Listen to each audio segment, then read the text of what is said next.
आपने कैसे देश के प्रधानमंत्री को यह कह दिया कि मुसलमान हो जाओ। मैंने कहा मोदी साहब, अगर ये कह सकता है, घर वापसी कह सकता है, तो हमें हक का रास्ता बताने में कोई शर्म है? और मैंने ये कहा कि घर वापसी का हमें कोई एतराज नहीं।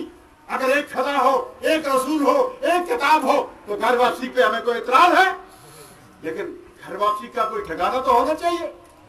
ये कहा है कि इस्लाम पढ़ो, देश के प्रधानमंत्री इस्लाम पढ़ो, मुसलमान बन जाओगे और देश में अमन होगा, देश में सुकून होगा, और ये हिंदू मुस्लिम गंगा जमुनी तहजीब जो है ये चलेगी और देश जो आगे बढ़ेगा, देश तरक्की करेगा। ये देश सबका देश है, ये देश एक किसी का देश नहीं है। हाँ, कि सभी का खून शामिल है इस मिट्टी में, किसी के बाप का ये हिंदुस्तान थोड़ी है, किसी का हिंदुस्तान नहीं है। ये मोदी साहब आपका सिर्फ हिंदुस्तान नहीं है, ये आरएसएस का हिंदुस्तान नहीं है, ये हमारा हिंदुस्तान है।